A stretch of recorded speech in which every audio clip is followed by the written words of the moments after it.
All right, Nikhil, I think we can begin. Okay, so Jai Bhim to all. We'll start with the virtual reading session.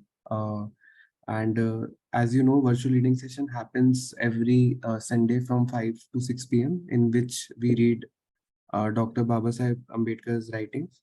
Currently, we are reading volume 10, in which we are reading the important chapters from the book.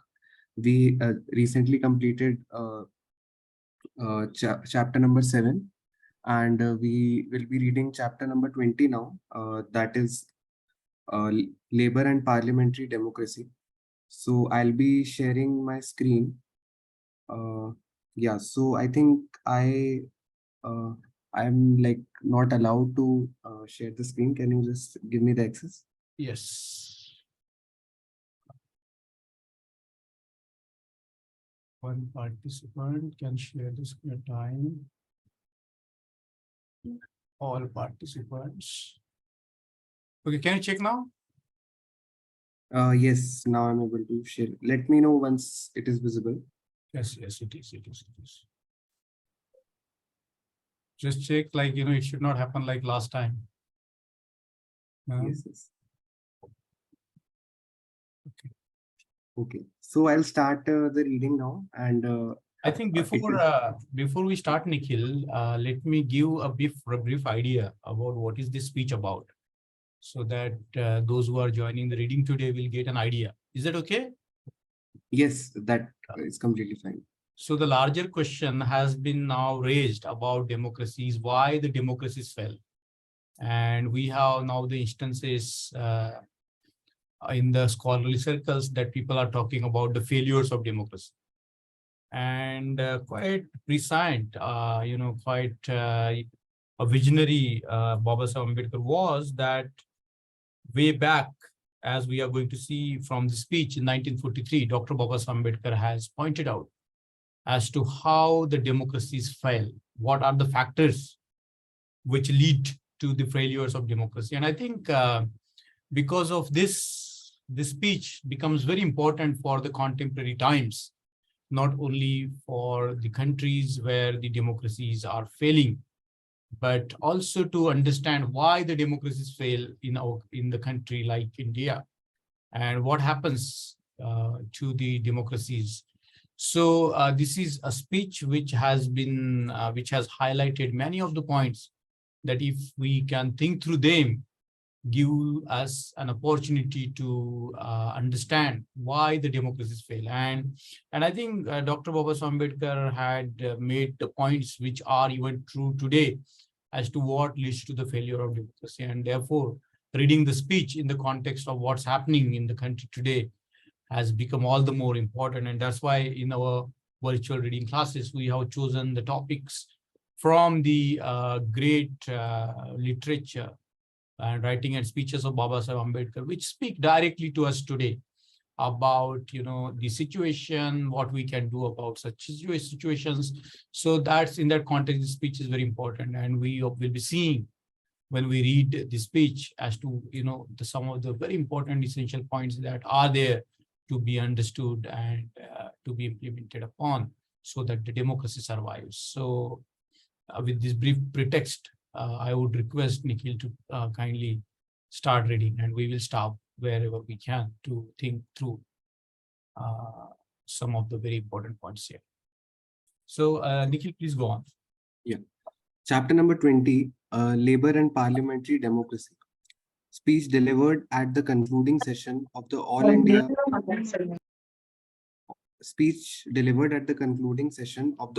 Trade Union Workers Study Camp held in Delhi from 8th to 17th September 1943 under the auspices of the Indian Federation of Labour. I appreciate very much the kind invitation of your secretary to come and address you this evening. I was hesitating to accept this invitation, and for two reasons. In the first place, I can say very little which can bind the government. Secondly, I can say very little about trade unionism, in which you are primarily interested. I accepted the invitation because your secretary would not take a no from me. I also felt that this was probably the best opportunity I can have to speak out my thoughts on labor organization in India, which have been uppermost in my mind and which I thought may even interest those who are primarily interested in trade unionism. The government of human society has undergone some very significant changes. There was a time when the government of human society had taken the form of autocracy by despotic sovereigns. This was replaced after a long and bloody struggle by a system of government known as parliamentary democracy. It was felt that this was the last word in the framework of government. It was believed to bring about the millennium in which every human being will have the right to liberty, property, and pursuit of happiness. And there were good grounds for such high hopes. In parliamentary democracy, there is the legislature to express the voice of the people. There is the executive, which is subordinate to the legislature and bound to obey the legislature. Over and above the legislature and executive, there is the judiciary to control both and keep them both within prescribed bounds. Parliamentary democracy has all the marks of a popular government, a government of the people, by the people, and for the people.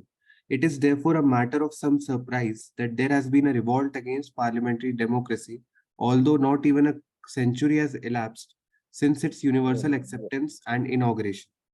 There is revolt against it in Italy, in Germany, in Russia, and in Spain, and there are very few countries in which there has not been discontent against parliamentary democracy. Why should there be this discontent and dissatisfaction against parliamentary democracy? It is question worth considering. There is no country in which the urgency of considering this question is greater than it is in India. India is negotiating to have parliamentary democracy. There is a great need of someone with sufficient courage to tell Indians, beware of parliamentary democracy. It is not the best product as it appeared to be. Sir, you are on mute. Yeah. So as we have read so far, this is a speech which Dr. Babasaheb Ambedkar delivered in a special session which was organized by the All India Trade Union Workers Study Camp held in New Delhi during the 8th to 17th September 1943. So the context of the speech is very important because this way we help to situate the thought process of Babasaheb Ambedkar here. And as we can see from the first paragraph that Dr. Babasaheb Ambedkar was not so happy to give a speech, but then he couldn't, because the secretary did not accept no, he has to deliver a speech. And this speech begins with, as always, with clarifying the terms. And Dr. Babasaheb Ambedkar here in this very early on is clarifying something which is of a tremendous importance to us.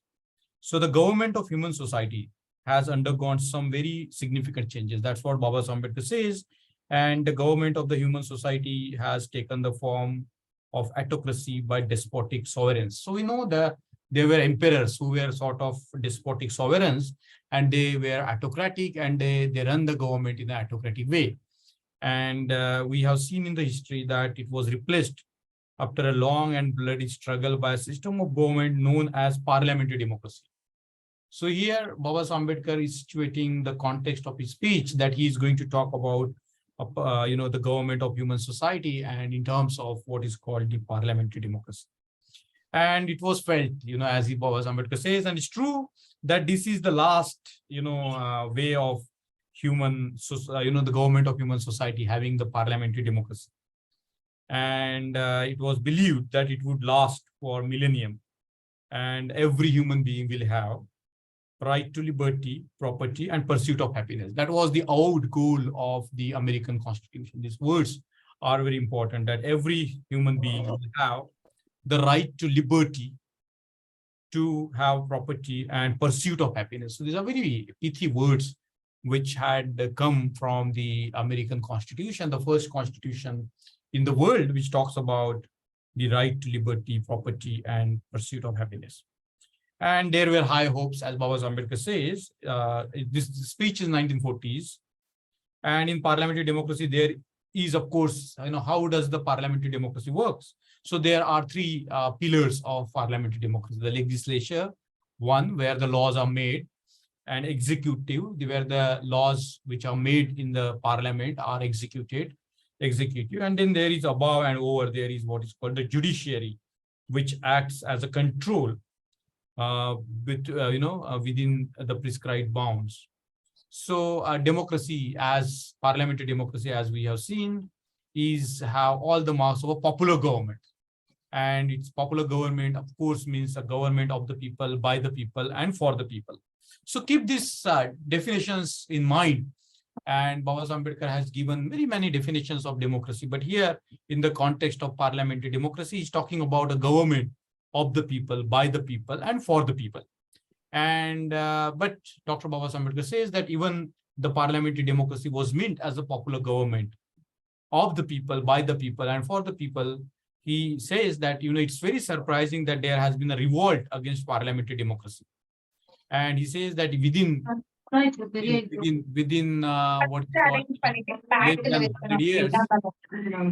less than 100 years, there has been a revolt against a parliamentary democracy. And there is a revolt, please note down the list of the countries, in Italy, in Germany, in Russia, and in Spain. And these are the countries which were like fighting against the Axis power, allies versus Axis. So they were fighting against the allies. And Dr. Babasaheb Ambedkar is saying that even there are very few countries in which there has not been discontent against parliamentary democracy. So there has been a general discontent against the parliamentary democracy. When I'm talking about this speech, you bear the particular era in which we are living. There has been a discontent about the parliamentary democracy, as if it's not functioning to deliver the goals that are, as a popular government of the people, by the people, and for the people. So even today, you can see that, some of the, in a lot of countries, there are now populist governments where, the democracy is flayed. And the democratic values are jeopardized, as we can see around in different countries, including in your country, where the democratic quotient is going down all the time. And even people have started questioning whether India is now a democracy at all, or whether it has turned into a complete autocracy or complete despotism. A lot of people are talking like that. A lot of scholars are arguing whether India is now a democracy. So, Dr. Babasaheb Ambedkar, very, visionary. He's talking about, that there, he's analyzing that there is a discontent against parliamentary democracy. And he's asking, why should there be this discontent and dissatisfaction against parliamentary democracy? You see, this is how you deliver your point across, by raising questions. Isn't it? As we know that Dr. Babasaheb Ambedkar was a master communicator. He was a very eloquent leader who could communicate the complex ideas in a very small, in a very, very short, very simple, and in a way that are communicable to the people. And here he is doing the same thing. He is raising the questions which he will answer eventually in the speech. So he's raising a question that I think has to come in our mind all the time. Why should there be this discontent and dissatisfaction against parliamentary democracy, when it is considered to be the best form of organizing the human societies? So it is a question worth considering. There is no country in which the urgency of considering this question is greater than that in India. This is 1943, even India, before India became a democratic country, Dr. Babasaheb Ambedkar is raising a question. The urgency of considering the question, why there is a dissatisfaction against the parliamentary democracy. This question is even still valid today. We can question, you can raise this question, why? Why do we need to have a parliamentary democracy? So Dr. Babasaheb Ambedkar says that there is a great need of someone with sufficient courage to tell Indians what Indians should be told. Beware of parliamentary democracy. It is not the best product as it appeared to be.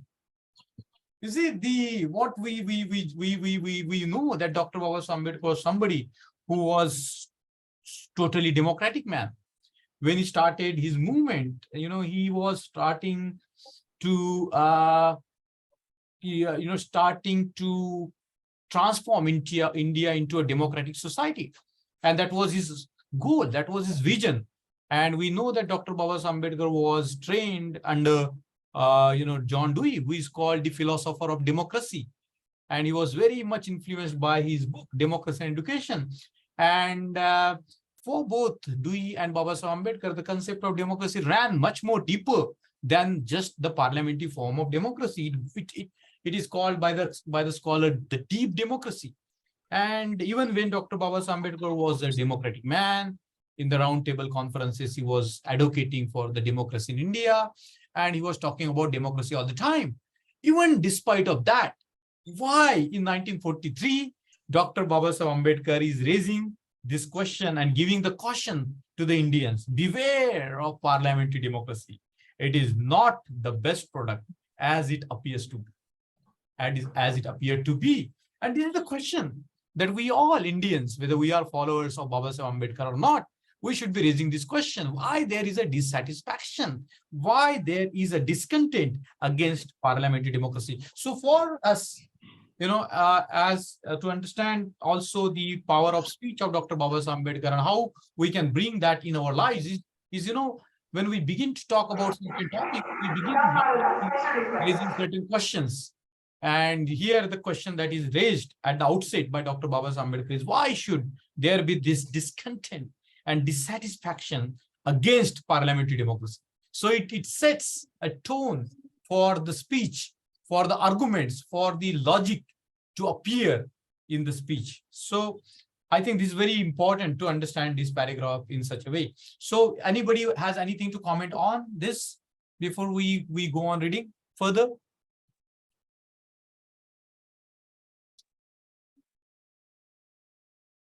Any comments or any critical sort of a view of anyone here in our group?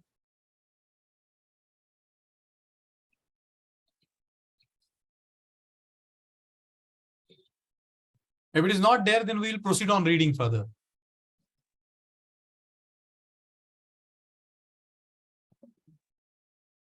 Sure. So I'll continue reading. Please, please. So beware of parliamentary democracy. It is not the best product as it appeared to be. Why has parliamentary democracy failed?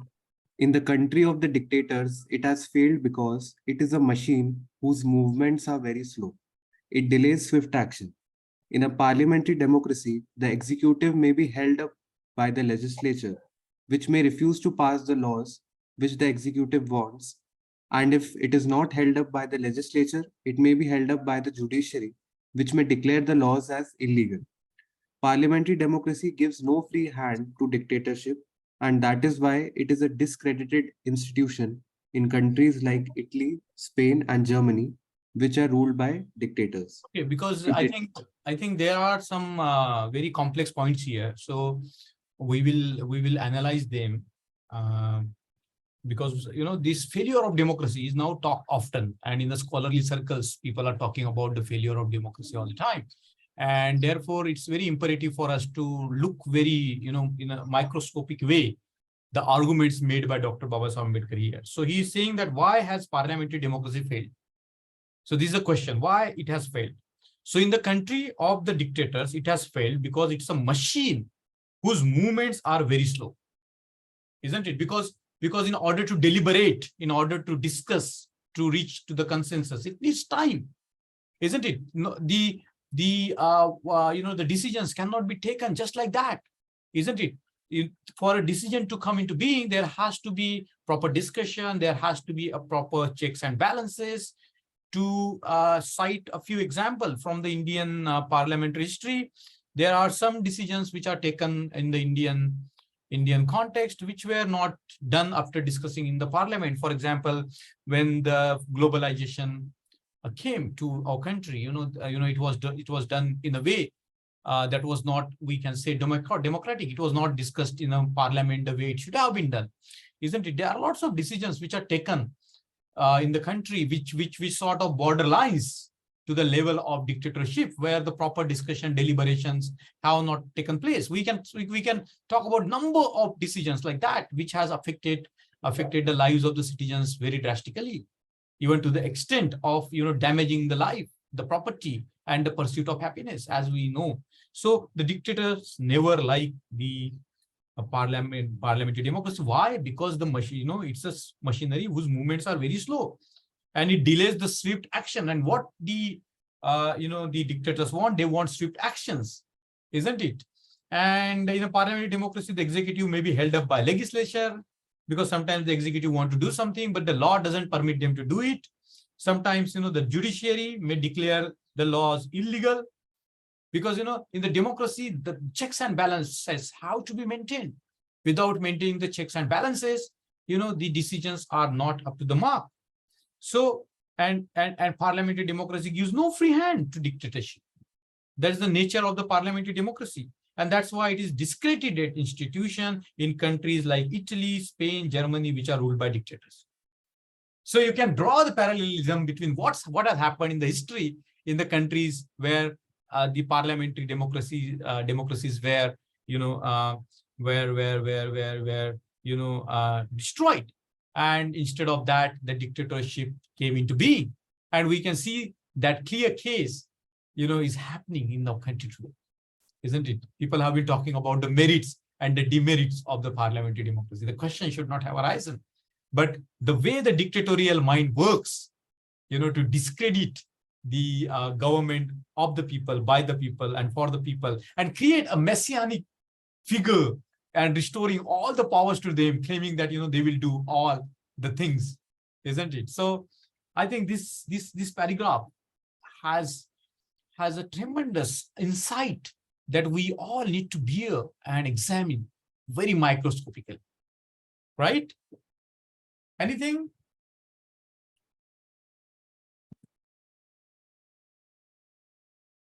Anything on this? Any comments, any critical view?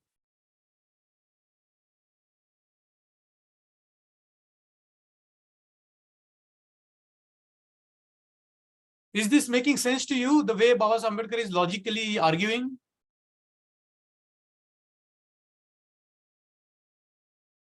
Very much to the point, sir. Okay. So let's go on further. Nikhil, please go on further. Sure, sir. If dictators alone were against parliamentary democracy, it would not have mattered at all. Their testimony against parliamentary democracy would be no testimony at all. Indeed, parliamentary democracy would be welcome for the reason that it can be an effective check upon dictatorship. But unfortunately, there is a great deal of discontent against parliamentary democracy, even in countries where people are opposed to dictatorship. That is the most regrettable fact about parliamentary democracy. This is all more regrettable because parliamentary democracy has not been at a standstill. It has progressed in three directions. It has progressed by expanding the notion of equality of political rights. There are very few countries which have parliamentary democracy which have not adult suffrage. It has recognized the principle of equality of social and economic opportunity. And thirdly, it has recognized that the state cannot be held at bay by corporations which are antisocial in their purpose. With all this, there is immense discontent against parliamentary democracy, even in countries pledged to democracy. The reasons for discontent in such countries must obviously be different from those assigned by the dictator countries. There is no time to go into details, but it can be said in general terms that the discontent against parliamentary democracy is due to the realization that it has failed to assure to the masses the right to liberty, property, or pursuit of happiness. If this is true, it is important to know the causes which have brought about this failure. The causes for this, Okay. Sorry, because these are some of the weighty points here. which I think we need to look into as to, we can understand that the dictators don't like the parliamentary democracy. But Babasaheb Ambedkar is saying that even in the countries where there is people don't like democracy or opposed to democracy, dictatorship, even they have no what is called they are not contented with the parliamentary democracy. And he says that why is it that why they it's very regrettable, he says, because the parliamentary democracy has not stood still. It has moved on in 3 areas. So what are the 3 areas in which the democracy has progressed? Number one is that it has expanded the notion of equality of political rights. So we know the political rights, right to vote, right to contest the elections. Everybody is having the right to vote. Everybody has a right to contest the election. So, there has been the expansion of the notion of equality of political rights. That's number one point. Number two is this, that, there is a principle of equality of social and economic opportunity. It has recognized. The second point is the recognition of the principle of the equality of social and economic opportunities. And the third point is this, that, very important. The third point is that the state cannot be held at bay by corporations which are antisocial in their purpose. Bear in mind this third point very much when we are talking about the contemporary India, when we are thinking about contemporary India, isn't it? That's how visionary, that's how insightful the intellect of Babasaheb Ambedkar was, that a state cannot be held at bay by corporations which are antisocial in their purpose. So if in the parliamentary democracy, if the right to vote or right to contest elections, is jeopardized, as it happens, it happened in a country like India, where to contest the election has become a very, very difficult job for a common man, because the elections are becoming so expensive that a common man cannot afford to contest the elections. Isn't it? Only it has become now only the rich man's occasion to fight the election, to become the political representative. It has become nearly impossible for a poor man to contest the elections. So, we can see that in the light of the first expansion of the notion of equality of political rights. The second is the principle of equality of social and economic opportunities. What's happening to that? And the third, whether in our country the corporations are controlling the state, the government, which are antisocial in their purpose. So we have to think very carefully in terms of these 3 things. And these reasons are different from what has happened in the countries which has now the dictatorial forms of government. So what is it? Democracy is due to realization that it has failed to assure to the masses right to liberty, property, or pursuit of happiness.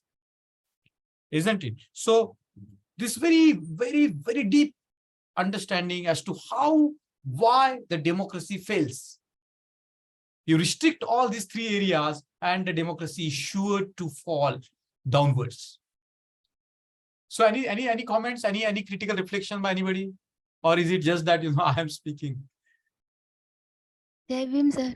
Jai Bhim? In a parliamentary democracy, the legislature checks the executive. Yes. But if executive has the majority in legislature, there is no checks. So it is itself subverting the parliamentary democracy. Yeah. That's why becoming the presidential type of democracy. Yes. That's why you need a strong opposition party. Yes.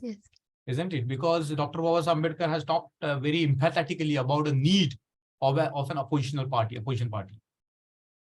Yes. Isn't it? Because the opposition party offers the checks and balances which are needed in the democracy. And there is no individual MP's independence. There is no individual. You're right, Dara. Because there is this very stupid law which has, whip.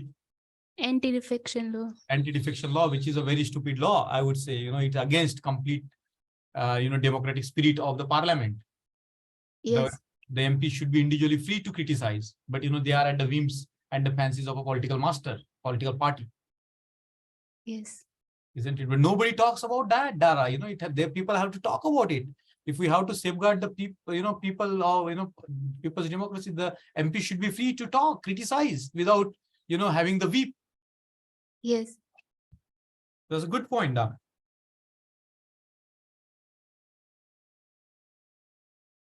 Any other points?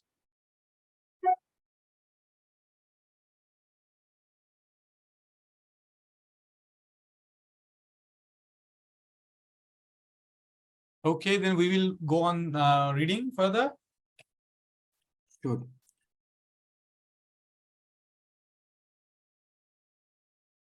So we stopped at There is no time to go into details. sure. Oh, okay. The causes of this failure. The causes for this failure. Yes, yes. Yeah. The causes for this failure may be found either in wrong ideology or wrong organization, or in both. I think the causes are to be found in both. As an illustration of wrong ideology, which has vitiated parliamentary democracy, I can only deal with only two. I have no doubt that what has ruined parliamentary democracy is the idea of freedom of contract. The idea became sanctified and then was upheld in the name of liberty. Parliamentary democracy took no notice of economic inequalities and did not care to examine the result of freedom of contract on the parties to the contract, should they happen to be unequal. It did not mind if the freedom of contract gave the strong the opportunity to defraud the weak. The result is that parliamentary democracy, in standing out as protagonist of liberty, has continuously added to the economic wrongs of the poor, the downtrodden, and the disinherited class. This is a very critical point that we need to examine, because we talk about the freedom, we talk about the liberty, and I think the first time when I came across this term in the writings of Babasaheb Ambedkar, that the freedom of contract, and I think we have to examine this term very deeply, because what does the freedom of contract mean? And freedom of contract means people can have contracts between each other, and if the parity of the two parties is not made between the contracts, then it perpetuates inequality. So for example, just to give you an example of a contract labor, isn't it? Now there has been a the labor market has becoming contractual, in a sense that the labor will be bound by a contract with the employers, and the because of the weak nature of the labor, they will not have any say in the parity in the contract, isn't it? And because there is no parity in the contract, in the name of the freedom of contract, the very idea of the liberty of an individual is suppressed. Do you see this very critical insight of Dr. Babasaheb Ambedkar? Yes, sir.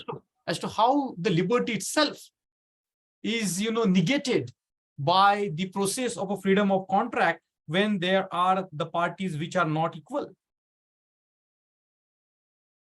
So the very beautiful term used by Babasaheb Ambedkar, very insightful term. It did not mind if the freedom of contract gave the strong the opportunity to defraud the weak. And we can see this is happening time and again.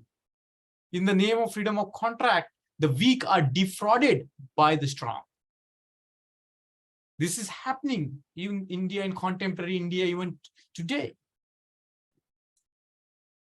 It's a compulsive one. Just like if you want to install a software and if you will not agree with their terms and conditions, you can't use it. But you want to use it. Yes. But before signing it, you can't go further. The people have to live and to live their livelihood, and they have to struggle for their bread and butter. They are forcefully have to go on to the contract, and there is no other way left. Very true. But this is an example of a contemporary times. And you can look at it in the labor contracts or the contract between the employer and the employee, isn't it? And there are lots of contracts like that, mining contract, this contracts, that contracts. And, in the name of the freedom of contracts, if the parity between the two contracting parties is not taken into consideration, then, it automatically leads to the defrauding of the weak.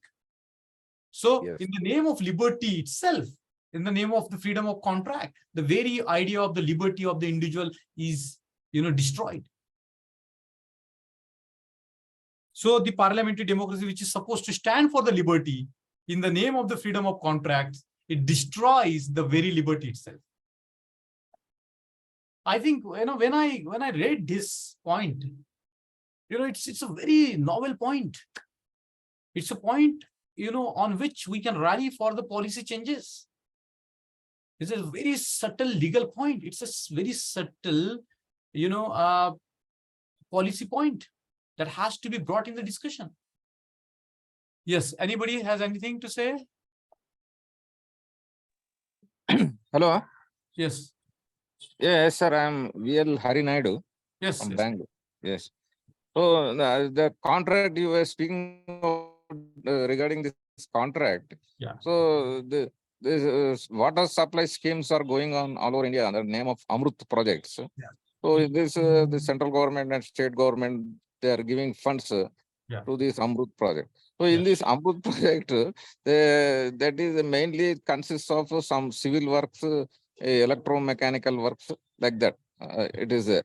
So this project, it is there. It will be supplying water to towns around 80,000 to 1 lakh people.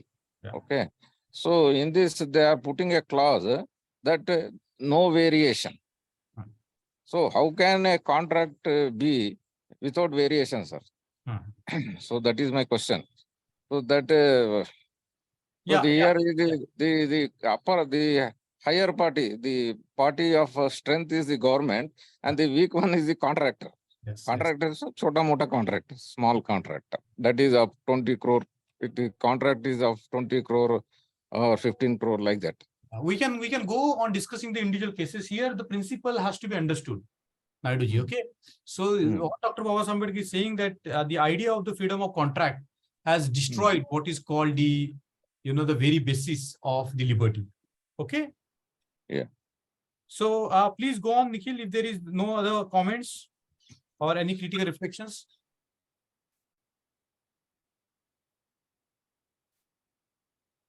Yes, sir. So actually, I just wanted to make one point that this is quite resonating with what Bhagat Singh has also said in his speech while to his party, the Socialist Republic Party, that we should not only just go for the freedom, we should also see that even the downest of the down has given equal opportunity. Otherwise, there will be like change of power, but the power would still be with the one class as well. So Very, very good point. Yeah. Good point, Nikhil. yes, so I'll continue reading then. Yeah, please, please, please.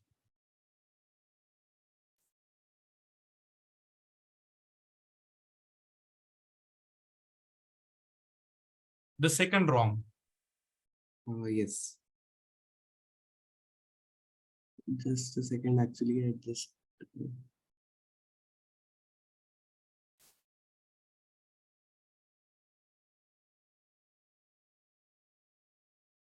The second wrong ideology, which has vitiated parliamentary democracy, is the failure to realize that political democracy cannot succeed where there is no social and economic democracy. Some may question this proposition. To those who are disposed to question it, I will ask a counter question. Why parliamentary democracy collapsed so easily in Italy, Germany, and Russia? Why did it not collapse so easily in England and the USA? To my mind, there is only one answer, namely, there was a great degree of economic and social democracy in the latter countries than it existed in the former. Social and economic democracy are the tissues and the fiber of a political democracy. The tougher the tissue and fiber, the great the strength of the body. Democracy is another name for equality. Parliamentary democracy developed a passion for liberty. It never made even a nodding acquaintance with equality. It is failed to realize the significance of equality and did not endeavor to strike a balance between liberty and equality, with the result that liberty swallowed equality and has left a progeny of iniquities. See, this is a very, very important point that Babasaheb Ambedkar has said, that why the political democracy failed, because in these countries, because there the degree of the social and economic democracy was not there compared to where the democracy succeeded. And today we can see in the examples of the Scandinavian countries where the degree of the social and economic democracy is very higher, and the social and economic democracy is very deeply rooting in those communities. And therefore, the parliamentary democracy or political democracy is a success, we can say.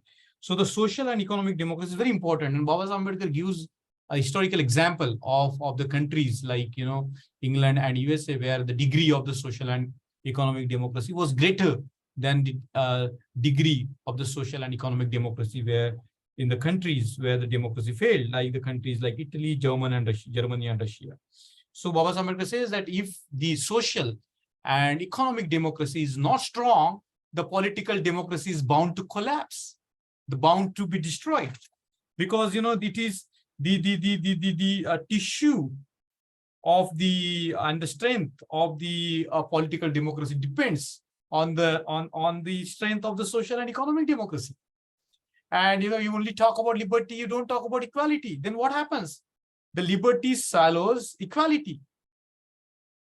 Very final points, very deeper concepts, very deeper ideas that we can see coming into play in this very important speech that Dr. Babasaheb Ambedkar delivered, that without social and economic democracy, there cannot be a real political democracy, because the political democracy is held together by the fabric and the tissues of the social and economic democracy. I think this is a very fundamental point that we have to take into consideration whenever we talk about the democracy. Right? Any comments by anybody? Indian democracy would also be collapsed if not the constitution. Babasaheb would have not written social and economic rights. Yes, you're right. But we do not have the economic rights as the fundamental rights, right? Yes, yes. Because Dr. Babasaheb Ambedkar wanted to enshrine in the constitution the economic rights as the fundamental rights. Because without having the economic rights, you cannot, have the real equality. Bringing, hello, sir. Yes, Dr. Satish. Yeah, no, doctor. I'm not doctor. I'm an engineer. Yeah. Yeah, bringing the Buddhism into the fold of the Indian society is only the solution to bring back the social democracy. That's the thing. We have to go back to Buddhism. That's all. That is the thing. Okay. Okay, that's a good point. Anything anybody would like to comment on?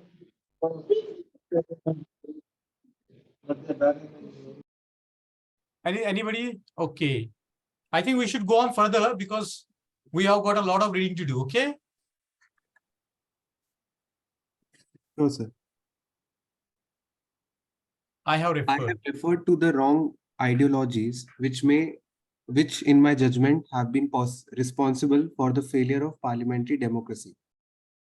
But I am equally certain that more than bad ideology, it has bad organization, which has been responsible for the failure of democracy. All political societies get divided into two classes, the rulers and the ruled. This is an evil. If the evil stopped here, it would not matter much. But the unfortunate part of it is that the division becomes stereotyped and stratified so much so that the rulers are always drawn from the ruling class and the class of the ruled never becomes the ruling class. People do not govern themselves, they establish a government and leave it to govern them, forgetting that it is not their government. That being the situation, parliamentary democracy has never been a government of the people or by the people, and that is why it has never been a government for the people. Parliamentary democracy, notwithstanding the paraphernalia of a popular government, is in reality a government of hereditary subject, class by hereditary ruling class. It is this vicious organization of political life which has made parliamentary democracy such a dismal failure. It is because of this that parliamentary democracy has not fulfilled the hope it held out the common man of ensuring to him liberty, property, and pursuit of happiness. See, this is so clear, right? This paragraph is so clear as to, if the social organization in the country is like that the ruling class is always a ruling class and the ruled class is always a ruled class. So the people vote and they forget that it's their government. and they leave it to the ruling class to decide the matters for them. And that's why, this social organization, if it is completely based on inequality, like for example, in this country, there is a hereditary classes. There are hereditary classes, highs and lows. Some of the classes are economically well off. Some of the classes are economically poor, pitch poor. And some of the classes are, educationally advanced. Some of the classes are educationally backward.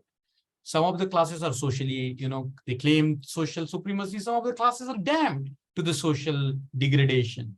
And because of this nature of the social organization, even when the bad or wrong ideology is there, which leads to the failure of the democracy, but the bad social organization, the corrupt social organization, the hierarchical social organization, the caste-based social organization, a communal social organization, which perpetuates the rule of a particular class of the people, leads to the failure of democracy. And there's a very vital point that Dr. Babasaheb Ambedkar has made here in this paragraph, right? We can map it even today. There are classes which have been ruling forever, and there are classes which are, which have never had access to the power. There are thousands of castes which has never enjoyed the power. There are only a handful of the caste which enjoy because of their numerical, majority in this fragmented country. They rule perpetually.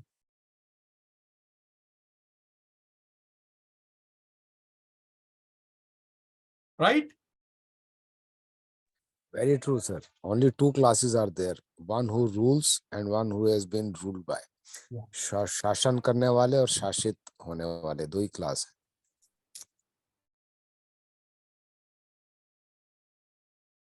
Should we move on further? Sure, sir. Okay, go on. The question is, who is responsible for this? There is no doubt that if parliamentary democracy has failed to benefit the poor, the laboring and the downtrodden classes, it is these classes who are primarily responsible for it. In the first place, they have shown a most appalling indifference to the effect of the economic factor in the making of men's life. Someone very recently wrote a book called The End of the Economic Man. We cannot really talk of the end of the economic man for the simple reason that the economic man was never born.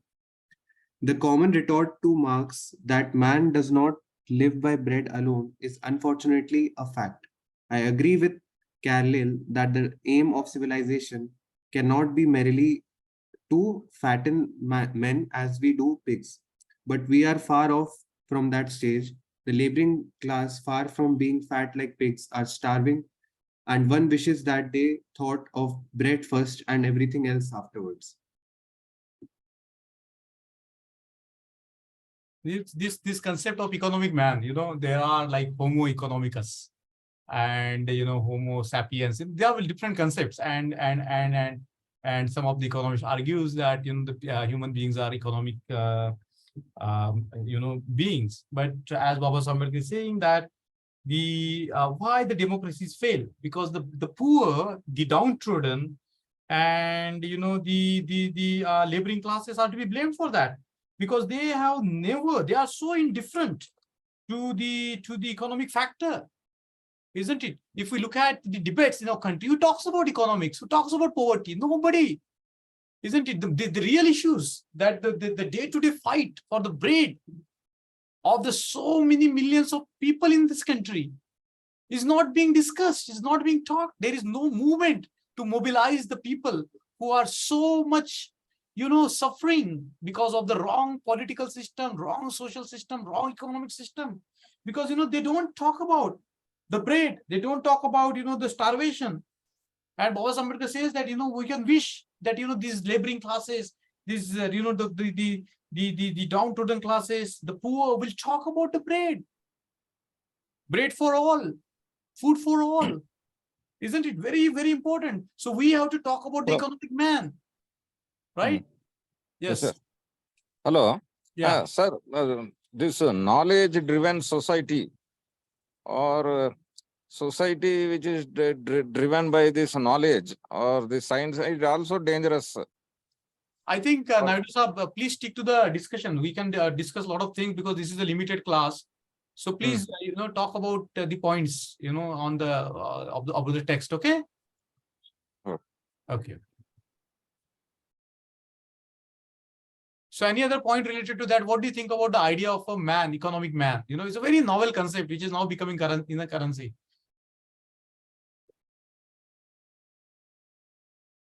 We It have, has become yeah. universal fact, I think, sir. It's a universal fact now. Yes, we should talk about the food for all. We should talk about the poverty. We should talk about, the poor should raise the voice, which is being drawn in the vicious propaganda of a religion, of communalism. But people have to talk about poverty. People have to talk about their needs, their basic economic human needs, right? Yes, but a lot Yeah. of distractions dilute these issues. Means, the distractions are much more powerful than these fabrics. The two Yeah. fabrics are there, economic and social, Yeah. and for which, if these two get strengthened, the body will get strengthened, as Babasaheb has clearly mentioned over here. And the So impact is yeah. always there on, and the hammering is always on these 2 points only. Yeah. On But there social. is a lesson for all of us. There are a lesson for the Ambedkarites here. Yes, yes, yes. We should mobilize ourselves. We cannot all the time lay blame on the others. We have to raise voice. We have to mobilize the communities. We have to mobilize the poor. We have to mobilize the downtrodden to realize their rights, to realize their basic rights for food. Yes, Right? true, sir, true. So A small light fades away a lot of darkness. yeah. So the responsibility is ours. The Right? religion is working like opium, like Marx said. Yes, but even then, people have acute needs. They are suffering. Yes. So we have to find a way to reach to them. They are mostly the backward classes. They are mostly the scheduled castes and scheduled tribes. And they can be mobilized. Isn't it? Yes. It has been shown in the Indian history. 4 times Mayawati came to the power. Yes. Isn't it? So it is Sir, not. Yeah, Dara. the example of Tamil Nadu government, there Yeah. is no difference between ruled and ruler. There is a less difference because of the self-respect maybe moved. Yeah, they call it a Dravidian model of development. But even, some of the Dalits are arguing that, it's not working for them. So, yes, the model is very important to remove the oppressors. But, the another oppressor should not, take the position of the previous oppressors. So in other words, there has to be a parity in the political restructuring, right? Yes. So yes, that model is good. What is called the Dravidian model, and even the Bahujan model, which Mayawati implemented, it's a good model. A lot of policies, favoring the people like Ambedkar Gram and all of these schemes that BSP launched were so helpful. All right, should we go on reading? Sure, sir. Yeah. Marx propounded the doctrine of the economic interpretation of history. A great controversy has raged over its validity.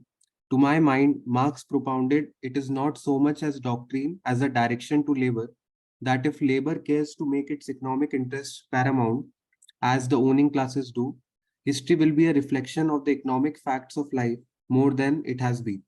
If the doctrine of economic interpretation of history is not wholly true, it is because the laboring class as a whole has failed to give economic facts the imperative force they have in determining the terms of associated life.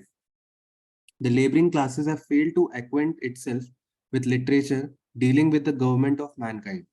Everyone from the laboring classes should be acquainted with Rousseau's social contract, Marx's Communist Manifesto, Pope Leo's 13th encyclical on the conditions of labor, and John Stuart Mill on liberty, to mention only 4 of the basis programmatic documents on social and governmental organization of modern times. But the laboring classes will not give them the attention they deserve. Instead, labor has taken delight reading false and fabulous stories of ancient kings and queens and has become addicted to it. that brings to the point that Naidu Sahab and Dara was raising, and to some extent Brother Umesh was raising, that people are fed with this false stories, fabulous stories of ancient kings, the past and the religion, and people are becoming addicted to it, as it is, we can see clearly today in the contemporary India. But I think what is very important point that Babasaheb Ambedkar has read, because he was somebody who has read Marx very deeply, and he's bringing a very critical point from the Marxist document. He's saying that though the economic interpretation of the history might not be true, but what is important is to have this direction for the laboring classes to factor in that they suffer because of the economic forces. And if they cannot formulate this direction that the owning classes hold a lot of wealth and the laboring classes do not hold wealth, is because of the economic issues. So to bring economics to explain the exploitation of the masses and make it a rallying point for getting their economic rights is a very important thing to do, isn't it? So we cannot just go on interpreting the history according to economics, but at the same time we have to bring in the economic interpretation in the service of the laboring classes to understand the causes of their deprivation, isn't it? And that's a very vital point that Babasaheb Ambedkar is making here. And he says that instead of reading these fanciful stories and getting enamored by them, Dr. Babasaheb Ambedkar is saying that go on, read Rousseau's Social Contract, Marx's Communist Manifesto, Pope Leo's encyclicals, very important books to understand a very important concept of programmatic documents. They are not the propagandist documents. They are, we can see, the program for the social and governmental organization for the modern times. So you see, we have to look at these documents not as only the ideological documents, but as a program for the transformation, as a program for revolution, as a program for change. Such a deep insights that we see begin to arise when we read this speech so microscopically. Right? Right, sir. Should we go on reading further? Sure. Okay. There is another and a bigger crime which they have committed against themselves. They have developed no ambition to capture government and are not even convinced of the necessity of controlling government as a necessary means of safeguarding their interests. Indeed, they are not even interested in government. Of all the tragedies which have beset mankind, this is the biggest and the most lamentable one. Whatever organization there is, it has taken the form of trade unionism. I am not against trade unions. They serve a very useful purpose. But it would be a great mistake to suppose that trade unions are a panacea for all the ills of labor. Trade unions, even if they are powerful, are not strong enough to compel capitalists to run capitalism better. Trade unions would be much more effective if they had behind them a labor government to rely on. Control of government must be the target for labor to aim at. Unless trade unionism aims at controlling government, trade unions will do a very little good to the workers and will be a source of perpetual squabbles among trade union leaders. Very beautiful and a very vital point that, we don't talk about, controlling the government. We are satisfied to let ourselves be governed by others. And here Dr. Babasaheb Ambedkar is saying, addressing to the labor, that they should not be just, satisfied with the labor unions. And this is true for the Ambedkarites, even today, that we are satisfied with, starting this organization, that organization, that's okay. But, unless we find a way to control the government, to have the power, to have our own government, the things are not going to change. And Babasaheb Ambedkar says that this is the great crime that they have committed against themselves. So if we do not try to gain power, if we do not try to gain, we would not try to control the government or, come to the power, we cannot remedy all the, problems just merely organizing the labor unions, organizing the society on different ideological grounds is not enough. Unless, the efforts are made to take the reins of the governance in one's own hands. Very difficult, but that should be the aspiration. That should be the goal. That should be the vision by the oppressed communities, to take the control of the government themselves. Right? Instead of, blaming others.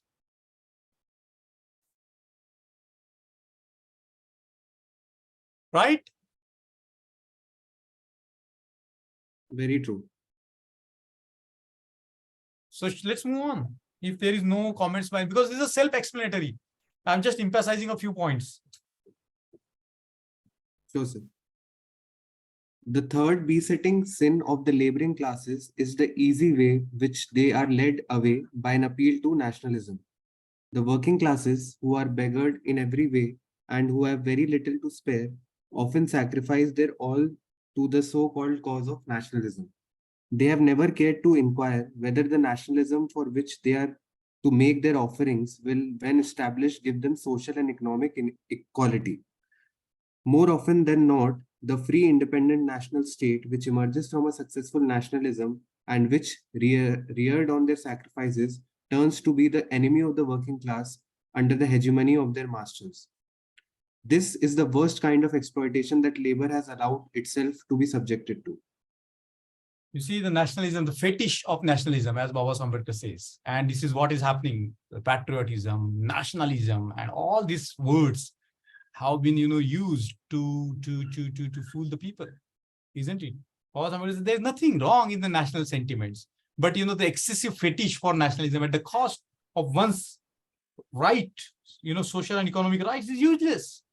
What of the use? If the nationalism is successful, nation state, independent nation state comes into being, just had happened in 1950, after the constitution came into being, India has become a nation state of its own autonomy, sovereign nation state. But what has happened to the social and economic rights of the people? That's the most important question. Even today, the tune of nationalism is played often to delude the masses, to mislead the masses, instead of concentrating on their social and economic rights, instead of concentrating on the right to have property, instead of concentrating on the right to have the pursuit of happiness. Right? So this is all the message that Dr. Babasaheb Ambedkar is directly giving to the communities as to what they should be doing. This nationalism is only came out of fear used by this ruling class to their advantage. Yes. Their advantage. Suppose, say, our labor class has gone to countries like Saudi Arabia, that is Middle Eastern countries, under the contract. There they are having, they are earning sufficient money. Yeah. Though they are that whatever the food, clothing, shelter that go under, if they go under one contract, they are providing. They are whoever the companies, it is obligatory. They are earning money and then they are sending the same to India, and they are some of them are happy also. But here the same labor who are working in India are exploited, nothing but exploited. Some Bihari laborers, they are coming to Tamil Nadu. Here they are working, but somehow here also they are working and they are earning money and then sending back. So that environment has to be there, and that also is exploited. So now why this boundary with China, sir? I am questioning that. Why they have created? China is a very strong country. And why I want to have good relation? Our labor should go there and gain skills in China, come back to India. Why they are not allowing that? Who is the government is creating under the garb of nationalism? That boundary. They open a corridor with China. You talk with officials of China. You can easily do that. It is very near. Instead of going to that Gulf countries and all, you can go to China and work there. Good point. Good point. Very good point, Aduji. Yes, sir. Good. Any other reflections by anybody? Or should we go on reading? Okay, we go on reading. Sure. If the working classes have to live under a system of parliamentary democracy, then it must devise the best possible means to turn it to their benefit. As far as I can see, two things are necessary if this object is to be achieved. First thing to do is discard mere establishment of trade unions as the final aim and object of labor in India. It must declare that its aim to put labor in charge of government. For this, it must organize a labor party as a political party. Such a party will no doubt cover trade unions in its organization. But it must be free from the narrow and cramping vision of trade unionism, with its stress on the immediate gain at the cost of ultimate benefit and with the vested right of trade union officials to represent labor. It must equally dissociate itself from communal or capitalistic political parties such as the Hindu Mahasabha or the Congress. There is no necessity for labor to submerge itself in the Congress or the Hindu Mahasabha or be the camp followers of either simply because these bodies claim to be fighting for the freedom of India. Labor by a separate political organization of its ranks can serve both the purposes. It can fight the battle of India's freedom better by freeing itself from the clutches of the Congress and the Hindu Mahasabha. It can prevent itself from being defrauded in the name of nationalism. What is most important is that it will act as a powerful check on the irrationalism of Indian politics. Congress politics is claimed to be revolutionary. That is why it has secured a large number of followers. But it is also a fact that Congress politics brought nothing but frustration. The reason is Congress politics is so irrational, and it is irrational largely because Congress has no rival. A Labour Party in India would be most welcome corrective to this irrationalism which has dominated Indian politics for the last 2 decades. The second thing for labor in India is to realize is that without knowledge there is no power. When a Okay. Labour Party is Okay. I think this paragraph is very important because Dr. Babasaheb Ambedkar is talking about those parties who want their rights should aim for gaining the political power, and acquisition of the political power should be an agenda of the labor. But if we equate it today with the situation of India, the scheduled caste, scheduled tribes, backward classes, minorities, they should have an agenda to get the political power. They should not be at the mercy of the political parties. And here is a very important thing because Babasaheb Ambedkar was the founder of the Labour Party in India. In 1936, he founded Labour, which included the scheduled caste and all the operational suppressed communities. So Labour was a very, very larger category that Dr. Babasaheb Ambedkar envisioned. And he says that they cannot become the camp followers of the communalist, capitalist parties. And he's categorically mentioning here 2 parties, Hindu Mahasabha and Congress. And the points that he's making clear that because the Congress has no rival, it has become irrational. And irrationality has led to a lot of problems in the Indian situation. And he's saying that, a Labour Party has a definite scope in India.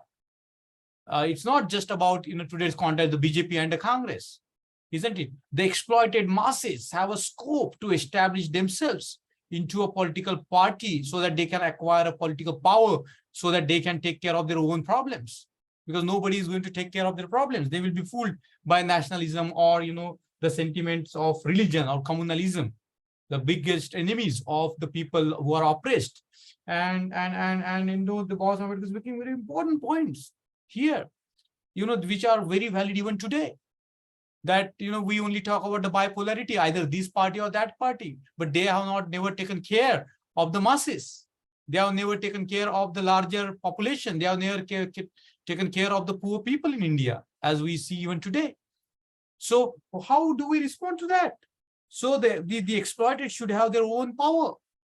And, it's not difficult. It's not impossible. They can acquire the power.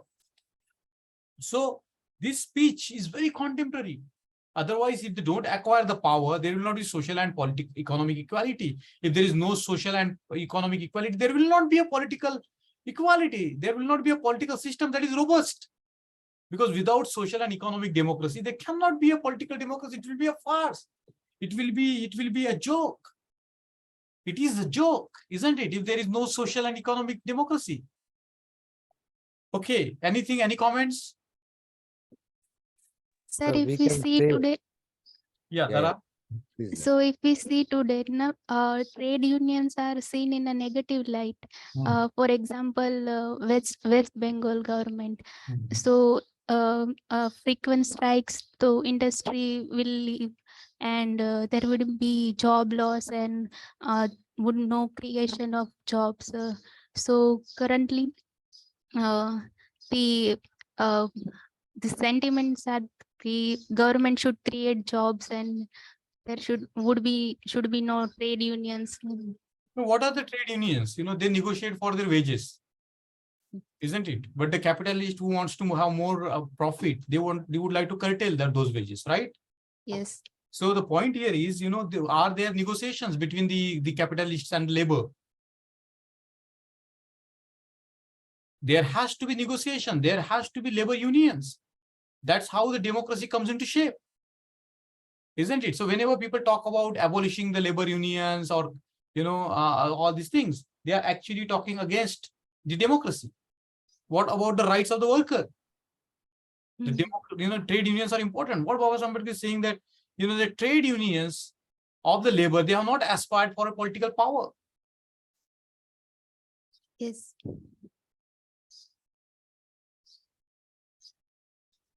So, we have so many SC/ST organizations. Are they aspiring for the power or just, they are just like trade unions? So what Babasaheb is suggesting that, you merge yourself in a way, form a federation, come together and, aspire for a political power. All your problems will be gone, solved. Yes. Okay, now let's go on reading the last section before we conclude. Sure. The second thing for labor in India is to realize is that without knowledge, there is no power. When a labor party is formed in India and when such a party put forth its claim to be installed on the guard, Gadi. Gadi Gadi means the before, political kurchi, Gadi. okay, to be installed on the Gadi before the electorate, the question whether labor is fit to govern is sure to be asked.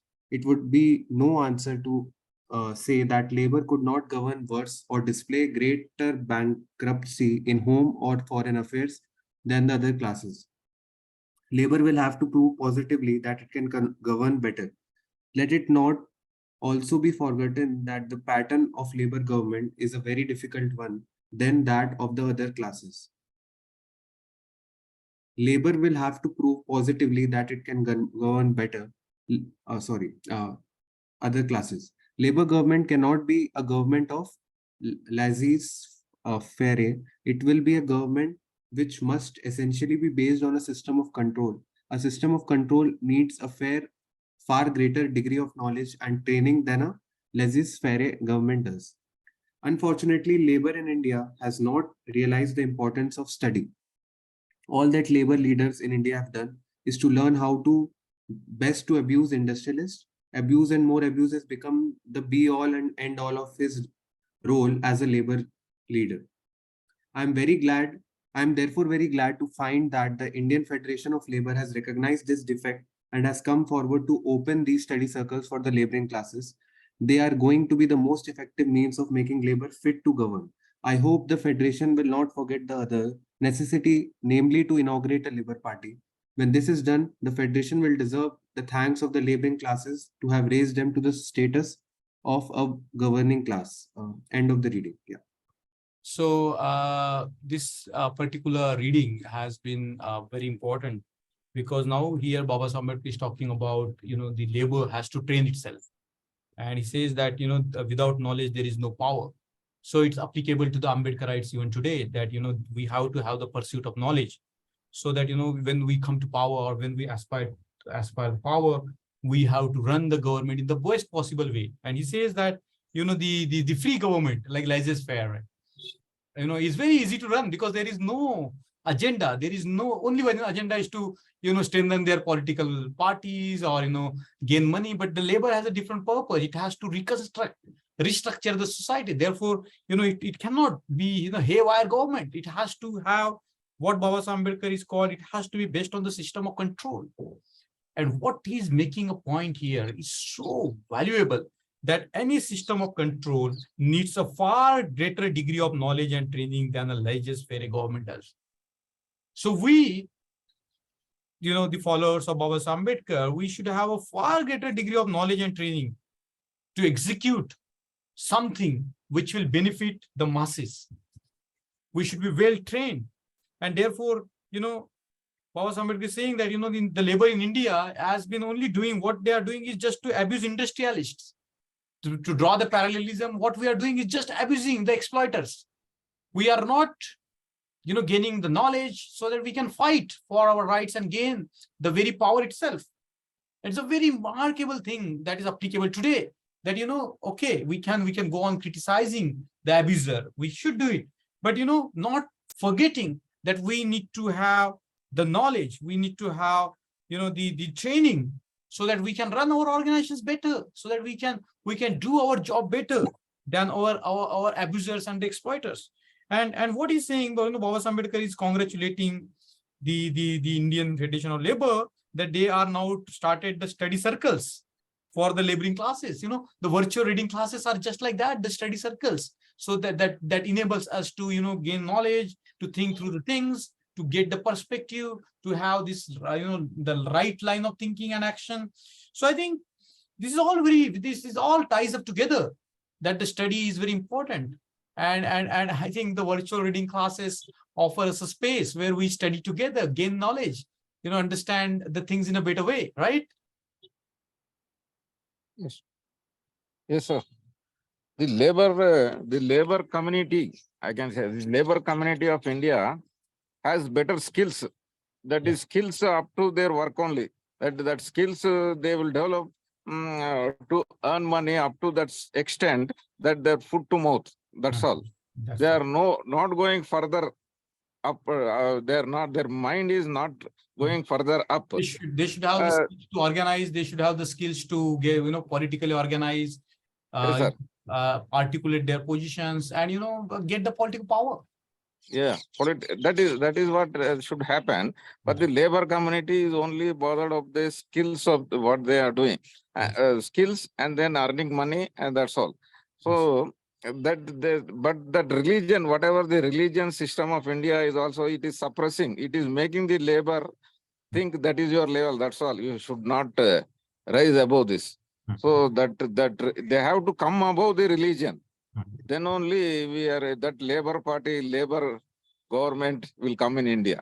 Otherwise, there is no labor government in India. The other forms, it has come in the form of Mulayam Singh maybe, or BSP, Bahujan Samaj Party in Dravidian, like that labor class has come, but it is not that much mature enough. Good. That's what I want to say. Yeah. Very good, very good, very good. So now, before we conclude, is there anything by anybody to comment on today's discussion? Sir, can we say that politics is so much important, crucial, and important issue? Yeah. It can't be left with the politician alone. Yeah. It's all have to participate in it. Then only can the roadmap that Babasaheb has laid down can be strengthened. Yeah.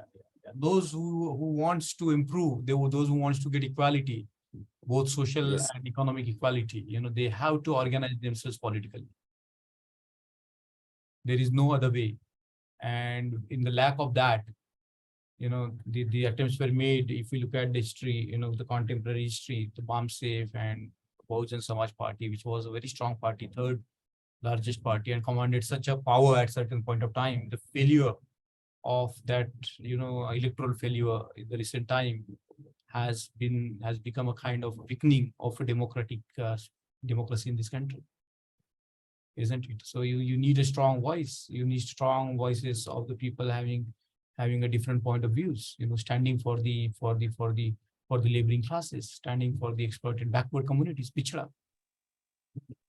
So this religion in the form of Brahmanism, this is the major hurdle for the labor class. This is the labor class are following a delusion. Under delusion, to that. Yes, yes, yes. So they have to come above that. Okay, sir. Thank you. Okay, then I think if there are any final comments by anybody, we will hear that or before that. Nikhil? Yeah. You go. So I just wanted to thank everyone for joining today's session. As you know, we read the writings like every Sunday, so you can join the next session as well. We'll just update you that what we will be planning to read. And I'm happy to see some people like we have regular joiners as well, but we also have new joiners. So I would urge them to be stay in touch, and we will again assemble next Sunday. Thank you, Nikhil, and thank you all. Thank you, sir.